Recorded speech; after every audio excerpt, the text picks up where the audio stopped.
Hi everyone and welcome. Today I will be talking about the 10 fantasy series that will be at the top of my priority list for 2023 to not only start but also finish in that next year. Now for that I do have a couple of rules for myself. First of all, I do plan to binge these series. So for me, binging means one book per month. So for a trilogy, I will try to finish a trilogy in 3 months. That way I hope that I will not only start series, which I do every year, but also manage to finish at least the majority of them. And if I actually stick to my schedule, I will be able to finish all of them. Now, somehow I have realized and finally come to the realization why I always fail. And part of it is that at the beginning of the year, everybody on BookTube is extremely excited, read-alongs, buddy reads, they all get planned, and somehow I say yes to all of them. So that means that in January I need to start 6 new series.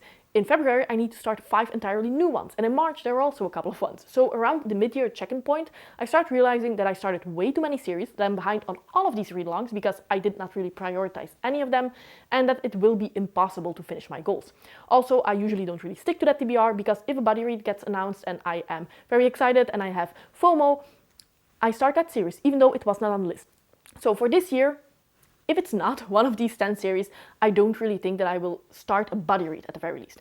If I am in the mood for a certain book and I pick it up and it's not on the list, that's absolutely fine. But I will not give in to the fear of missing out because, then I will never read the books that I'm actually excited for on my own. So that's the goal. Let's see how I succeed. But the first trilogy that I have on the list is the Prince of Nothing series by R. Scott Baker. This is the first book, The Darkness That Comes Before. I do own the entire trilogy, but the other books are behind this humongous Christmas tree. I cannot access them, so you will have to believe me. At the very least, I will only be able to start the series once the Christmas season is over and I can finally access the majority of my books. However, I do think that I will read this one in the second half of the year because for the first half I do have the A Song of Ice and Fire reread along, and that will take up quite a bit of my time. This is a series that requires a lot of brain power, so I think that I will start this one around July, something like that. This is grimdark. A lot of people have told me that this is the bleakest series that they have read. There's quite a bit of graphic violence here, especially towards women, but this has a religious war.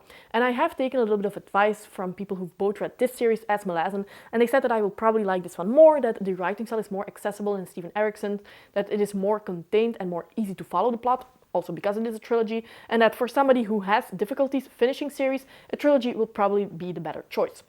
So if I will finish Malazan, if I will pick it up in 2023, will definitely depend on how I like this series. I plan to finish it around September or October, so if I end up really enjoying this one, I will jump back into Malazan. If this will be a DNF, which I don't expect, but you never know, I will also not give Malazan another chance. So there's that. But one that I have quite high hopes for because religious war is a buzzword for me. So the Prince of Nothing trilogy is not really happening anytime soon, it's more for the second half of the year, but the next buddy read that I have here will be starting in January, and that is the Blackthorn and Grim trilogy by Juliette Merlier. I think that the first book here is Dreamer's Pool. Now, of course, Juliette Merlier is one of my favorite authors. I am going to read this trilogy together with Evie over at She Was Only Evie, and we do plan to maybe do a discussion of each of the books or the trilogy as a whole. We're still figuring it out, but I know that I will love this series. I've read multiple books by Juliette Merlier at this point, and all of them were either 4 or 5 stars, so very high hopes. Plus, these look absolutely amazing, and I do know that a couple of my subscribers who have very similar reading tastes as mine say that I will absolutely adore this one. I actually don't really know what this is about. I have some ideas, but if I'm not mistaken, we have a duo here, Blackthorn and Grim, and they have, in each of the books, there is a mystery that they need to solve. That's all that I know.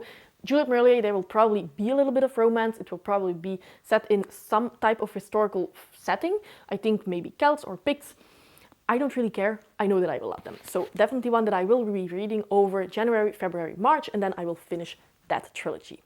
Another series that I hope to read together with Joanna, so this is again a buddy read, is the Reborn Empire Quartet by Devin Madsen. Now, I mentioned this in my last Grimdark TBR, where I said that this was a trilogy. That's actually not the case. Apparently this is going to be a quartet, and the 4th and final book is coming out later next year, so perfect timing to pick it up. I think that this has a little bit of military aspects, but also most of all political intrigue, which I absolutely adore. In this book, a god emperor gets betrayed by his allies and war ensues, but we also follow a princess who is a captive in her own home.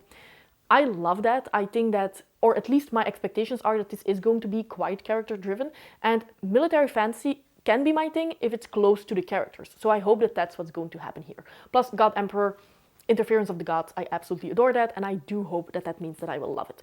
Since the fourth and final book is coming out, I think around September, I will try to finish this one by that time point, but if it's a little bit later, it's a new release, it can wait. I have a lot of books on my shelves that came out decades ago, so I'm sure that a new release does not have to be read at the month that it came out, but it would be nice if it works out that way. Now, another buddy read, or this is more that it's a read-along, and I want to be part of that read-along because this is one of my favorite authors, is for the Soldier's Son trilogy by Robin Hobb. This set was kindly gifted to me by Safina. It's a beautiful set, so thank you again, and I cannot wait. If you don't know Realm of the Outlandings, I'm almost finished. I am going to read the final book by the end of 2022, and it will be my favorite series of all time, I know at this point. So, of course, I want to try something else written by Robin Hobb that's not part of Realm of the Outlandings. Now, Derry has mentioned that I should probably wait a while between finishing Realm of the Outlandings and then jumping into this one, because a lot of people are disappointed because it's not Realm of the Outlandings. But if you go in with open expectations, you will enjoy this one for what it is. Now, I have heard that this has a military school and a coming-of-age story. I love military schools. Bloodsong by Anthony Ryan is one of my favorite books of all time because it has that setting, because it's coming of age in a harsh condition.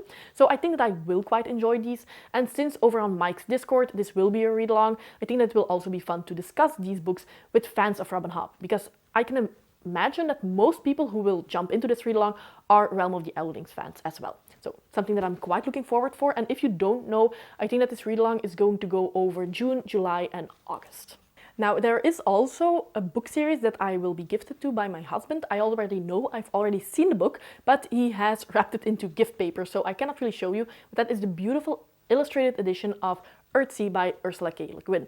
So, of course, I am going to read these. I think that it's 7 books in total, but all of them are quite short. I think that they're also fit for all ages, so I do expect them to be quite quick reads, but I want to read 1 book per month, more or less. If it's 1 book per 2 months, that will also be fine for a longer fantasy series, but I definitely want to give them a try, and especially with the beautiful illustrated edition, I honestly cannot wait. So this is one that I will be just reading on my own. A couple of these series I will just be reading on my own, so there's not really a strict timeline other than that once I start it, it needs to be more or less high on a priority list to finish it by the end of the year.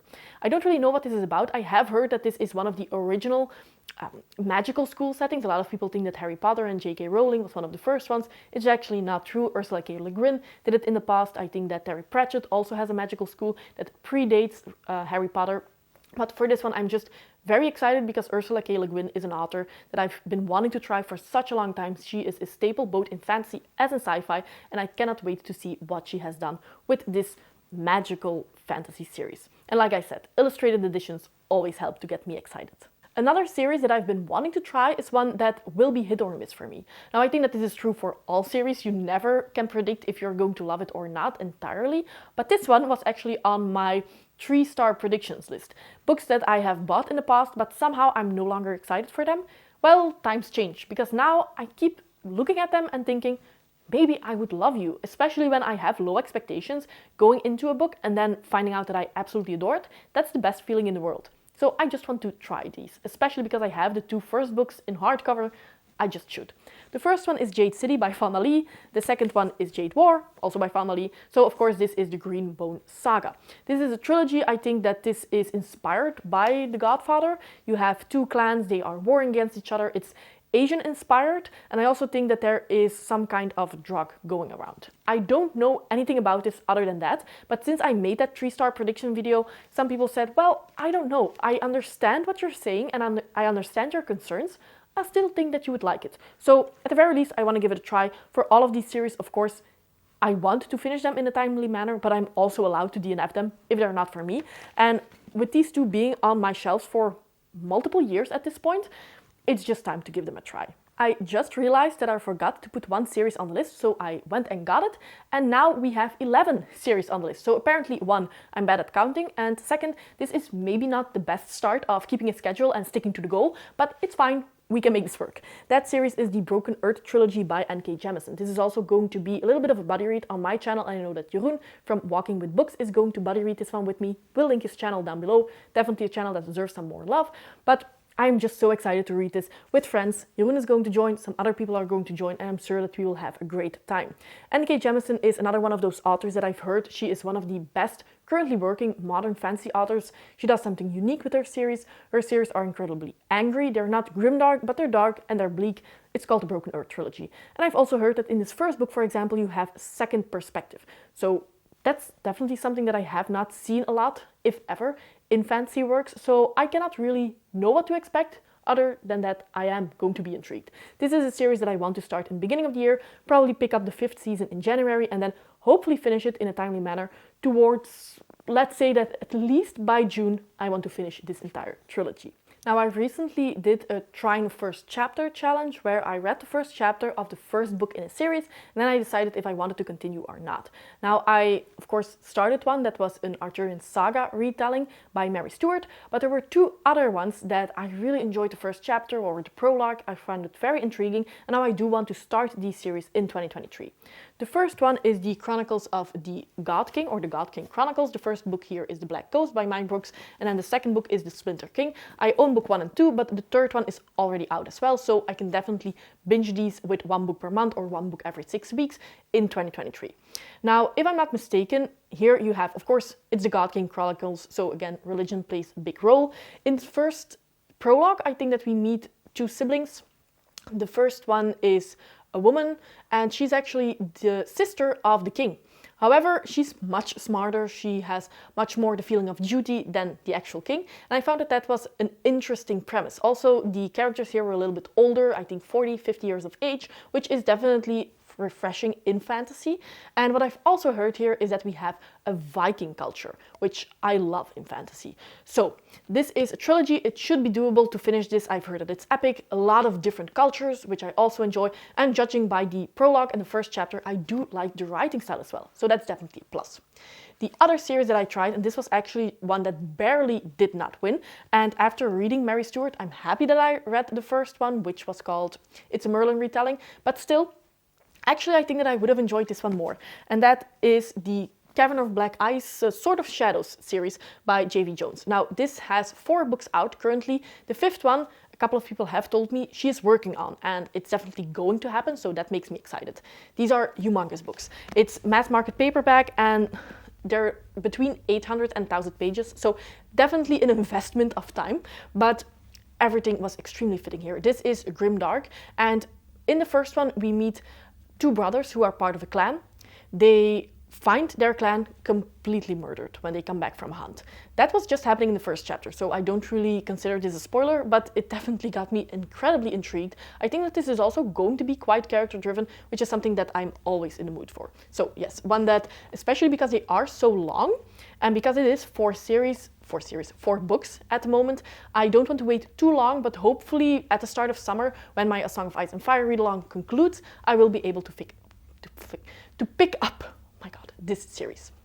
Then we have another buddy read that I'm quite excited for, because Steve, of course, over at Steve Talks Books, is one of my buddies. We like grimdark both, and every time Steve recommends something to me, I want to put it on the list. However, this is one that one of his Friday Conversation guests talked about. Now, Steve wants to read it, and I already had it on my shelves, so perfect timing, right? The first one here is The Traitor Baru Cormorant by Seth Dickinson. This is the first one in a trilogy. I actually have no idea what the trilogy is called, but that title alone, right? In this book, we meet Baru Cormorant, and she is part of a country that is now under attack and that is going to be colonized. Now, what I really enjoyed, or what I've heard a lot of people talk about, and what I find intriguing, is that this overtaking of Baru Cormorant's country is not because of military power. This is not because of violence or strength, which you often see in fantasy. This is through economic means.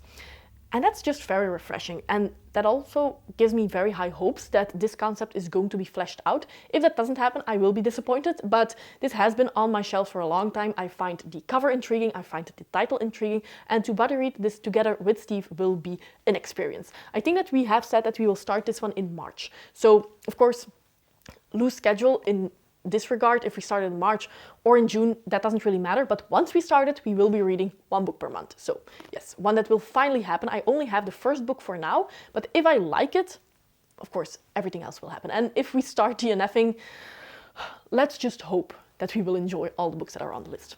And then the final final series that I have on the list is the Chronicles of the Bitch Queen. The first book is The Wolf of Yarrow. I also talked about this on my Grimdark TBR, and then Maria over at Maria Might Read That said that they are going to have a read-along for this trilogy, and they are going to start in January, but I think that the first live discussion will be in February. So I love read-alongs, especially if I don't really have the commitment of actually being on the live panel, so I can read them at my own pace. And if I'm a little bit later, I can still watch that live discussion.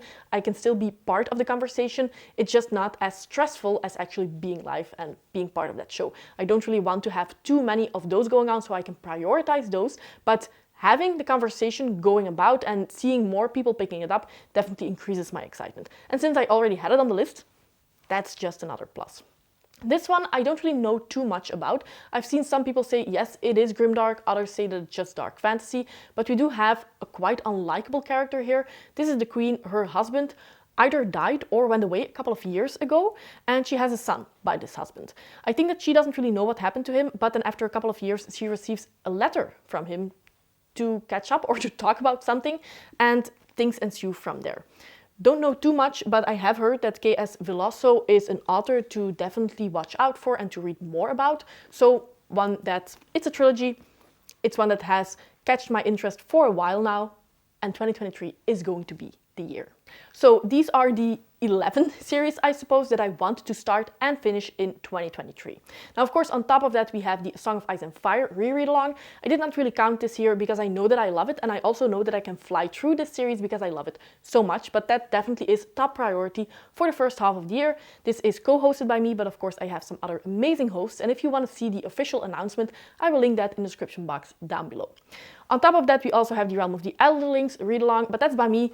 That's low effort. If I only finish Assassin's Apprentice, which is the first book, that's fine. If I reread the entire Realm of the Elderlings, that's also fine. I just want to be back in that world, but I don't have a schedule at all. And then the last series that I am going to start, but I don't plan to binge that one, I don't think that that's necessary, is Discworld by Terry Pratchett. I want to listen to the audiobooks because I think that I will really enjoy that humor, and the audiobooks will be the perfect way to experience that. But I don't even know which sub-series I want to start. I don't know if I'm going to listen to 1 book or 10 books next year. I think that this is a low commitment series that you don't really need to read 1 book per month to keep on track of things. So I will probably be reading Discworld for the next 10 years. And I'm completely fine with that. If you want to buddy read any of these, definitely join Discord. If you also have series that you want to start in 2023, let me know in the comments down below. And if you want to see my general 2023 plans and goals video, you can watch that one right here. As always, I hope that you enjoyed this video, and see you next time. Bye!